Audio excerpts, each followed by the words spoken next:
This is Machukanyarieko TV talk show, where we analyze politics and governance issues. We focus on national, local, and international news. We examine the political way of our people, social and economic. Nyarieko TV talk show, the house of ideas. Good afternoon, ladies and gentlemen. Time and again, we have been talking about the politics of 2027, whereby most of political pundits feel that it's not going to be an easy job for the current president of the Republic of Kenya, William Samoei Ruto, to go for a second term. Of course, which is true. But William Samoei Ruto is a candid politician. He has taken several measures, of which we have discussed in the various videos. But today, I want to focus on one unseen William Ruto's secret, in which he aims to reach out in the perceived opposition centers or epicenters. But before we proceed, kindly, if you are watching this channel for the first time, subscribe so that wherever we produce another video, YouTube will automatically notify you. And once you subscribe, kindly remember to press the bell so that it can always notify you, and press all, or you click all. And to our subscribers, thank you for your continued support. Back to our discussion. William Samoei Ruto is fully aware that the second term is not a walk on the park. This has been pronounced by many, including his former deputy president, Gachagua, who has told him face to face that he is working to ensure that he is a one-term president. But how is William Samoei Ruto navigating this situation? As promised, I'm going to look at one unseen way in which William Samoei Ruto is dealing with this situation. If you remember what President William Ruto has been doing, he has focused on the haves, those who have, and to be more specific, those who have been in big positions, be it in the previous governments and his government now. Those who had been left out in the previous governments have been incorporated in his government. In this case, I want to focus on one, the cabinet secretaries. In his cabinet, William Ruto has got several former governors. When I talk of a governor, most of us will be able to understand the tedious work that they have exposed the public in or during their regime. For example, 2012 when 2013 when okay, we can say that the new constitution, the 2010 constitution, was being fully implemented as from the 2013 presidential term, of which Uhuru Muigai Kenyatta was the president. Some of these governors had opportunity to rule, but what did they do? First, they ensured that employment opportunities went to their cronies, to their families, to their girlfriends, and even to their mothers. It is on this background that William Samoei Ruto has banked on governors. For instance, today we have Governor William Kabogo in the cabinet. Governor Kabogo is the Secretary for Information Communication and the Digital Economy. Is a former governor from Kiambu County.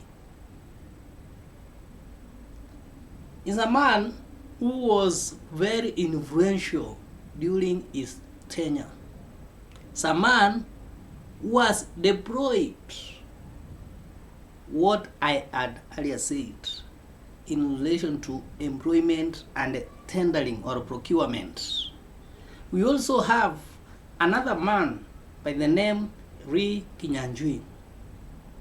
Ri Kinyanjui is a governor from Nakuru County. Nakuru County is highly dominated by the Kalenjins and the Kikuyus. This will help William Ruto heavily in garnering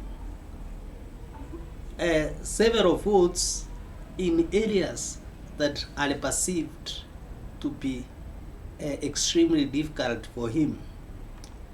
When we go to Western Kenya, we have a former governor from Kakamega who is the Minister for Cooperatives and MSMEs Development.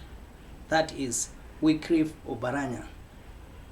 Oparanya, of course, is one of the senior leaders among the Luhya community, and this being an opposition region, it is actually designed to weaken Raila's influence in the western region, as well as attract Luhya votes to William Samoei Ruto.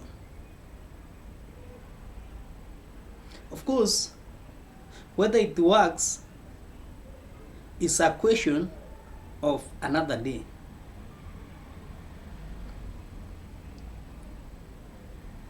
We also have another governor who is in the cabinet today, who is by the name Nderitu Murithi, a Laikipia governor. Laikipia governor is in Mount Kenya, which is highly dominated by the Kikuyus and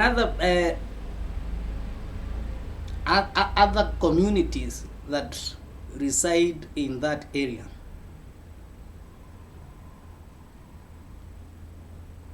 If you look at what William Samoei Ruto is doing, is ensuring that those areas, like now Mount Kenya,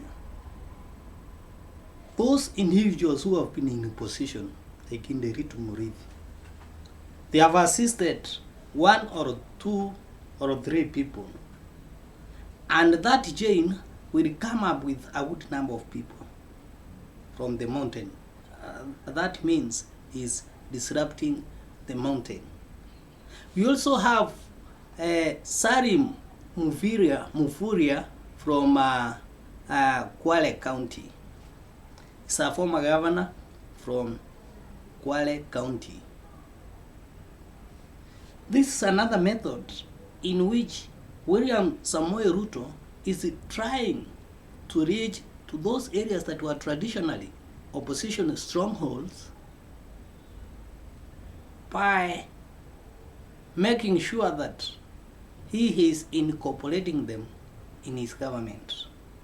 And Salim Mvurya, being a former governor and today the cabinet secretary for youth affairs, creative economy and sports, means a lot to William Samoei Ruto. Several other governors have been given other appointments, including the Kisii governor, Elvis Omariba Ongwae, with a sole aim, these governors, to use their influence. I said these governors, at one time they have been devils and they have done things abnormally. They have marginalized a few or many people or a few people.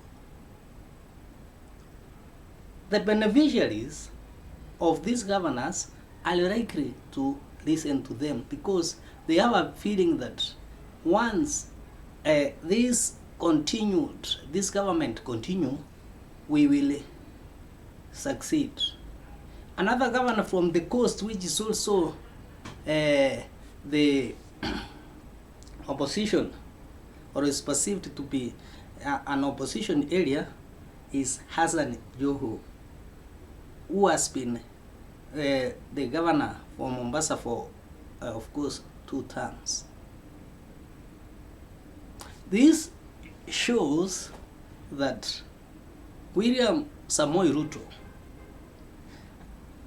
may have put much focus on the 2027 general election, hoping that these individuals will come in.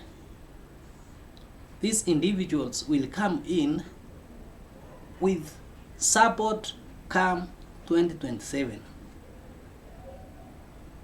He has also made it sure that there is regional balancing by bringing in Obaranya and Mvurya as well as Hassan Joho, is somewhat coming up with some aspects of regional balancing, trying to show you that he is ready to work with the opposition. But of course, he's not ready to work with the opposition. His major aim is to weaken Raila Odinga's traditional pieces. What is your take? What is your take? Is it simple? Is it 1, 2, 3? Is it easier to get William Samoei Ruto out of office?